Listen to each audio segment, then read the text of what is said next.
Good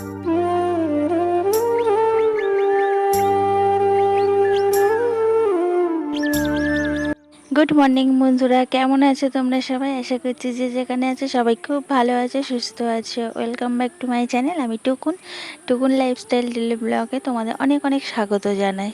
দেখতে দেখতে দিনগুলো চলে যাচ্ছে। সেই রবিবারে এসেছিলাম আর দেখতে দেখতে শুক্রবার হয়ে গেল। তো আজ শুক্রবার, এখন ঘড়িতে সকাল 6টা বাজে। এখন থেকে তোমাদের সবাইকে সঙ্গে নিয়ে নতুন আরেকটা ভিডিও শুরু করছি। আশা করছি তোমাদের ভীষণ ভালো লাগবে। তো সকালবেলায় উঠোনটা ঝাড় দিয়ে নিচ্ছি।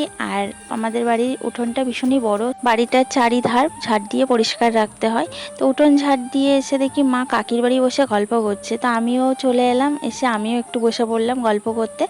তো ষষ্ঠীতে কাকির বুঞ্জি শাড়ি দিয়েছে, সেসব দেখাচ্ছিল, আমি গল্প করছিলাম, মা চলে এসেছিল। এখানে দেখো মা ডিম ভাজা করেছে, আর এই যে পটল ভাজা, আর সঙ্গে আছে, দাঁড়াও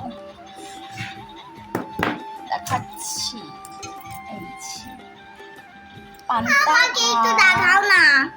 পান্তা ভাত দিয়ে ডিম ভাজা দিয়ে আর পটল ভাজা দিয়ে খাওয়া হবে। আমি পটল ভাজা খাবো না। ও পটল ভাজা খাবে না, ও ডিম ভাজা দিয়ে ভাত খাবে। হ্যাঁ,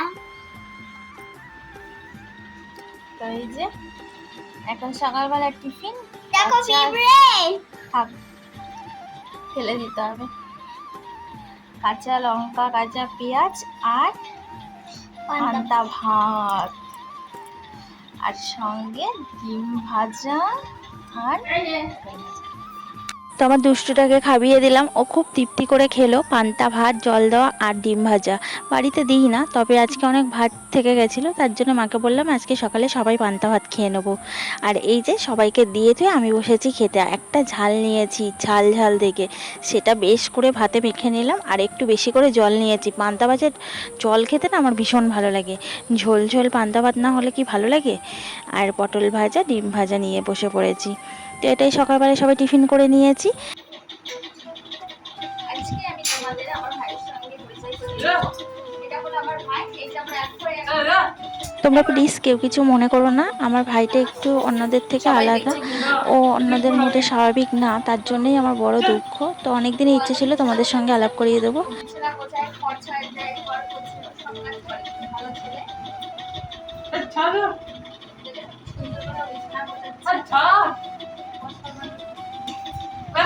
হাই করো,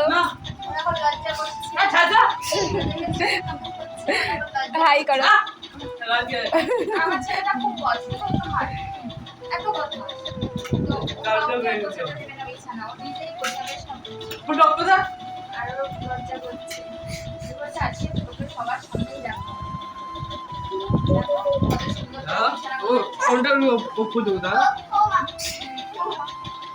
মা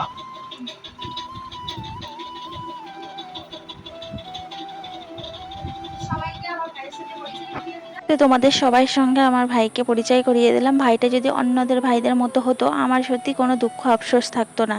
একটা মাত্র ভাই আমার, তাও ভগবান এরকমভাবে পাঠিয়েছে। সবার ভাই দাদারা কি সুন্দর তার দিদিদের বাড়ি ঘুরতে যায়, আমার ভাই তো আর একা একা যেতে পারে না। এরকম অবস্থায় একা একা কী করে বেরাবে বলো? ওর সঙ্গে একজন তো সবসময় থাকতেই হয়। তো আমার বাবারও ভীষণ কষ্ট, ওনারও হাত বলতে কেউ নেই। আমি আর আমার ভাই, এই দুই ভাই বোন। তারপর আমার তো বিয়ে হয়েছে অনেকটাই দূরে, তো যখন তখন তো আমি হাঁকে ডাকে আসতে পারি না। আর এই ভাইটাও তো এরকম, মানে আমার বাবার সত্যি খুবই কষ্ট। তো এই দেখো, ও সব কাজ করে, বাড়ির জল নিয়ে আসে, বিছানা গোছায়, ঘর ঝাড় দেয়, ঘর পোছে। তো জল নিয়ে এলো, আর আমি কয়েকটা বাসনপত্র ছিল সেগুলো মাজতে বসলাম।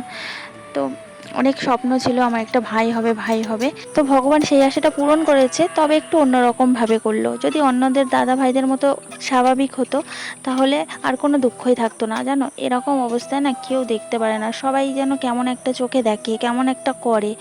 কি বলবো তোমাদেরকে, বলে বোঝানোর মতো না।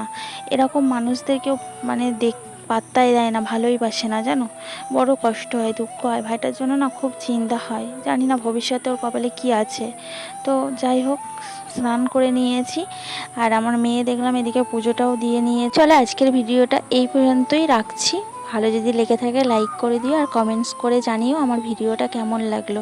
আর তোমরা সবাই একটু আমার ভাইকে ভালোবাসা দিও আর চ্যানেলটা সাবস্ক্রাইব করে আমার পাশে থেকো। সবাই সুস্থ থেকো, টাটা।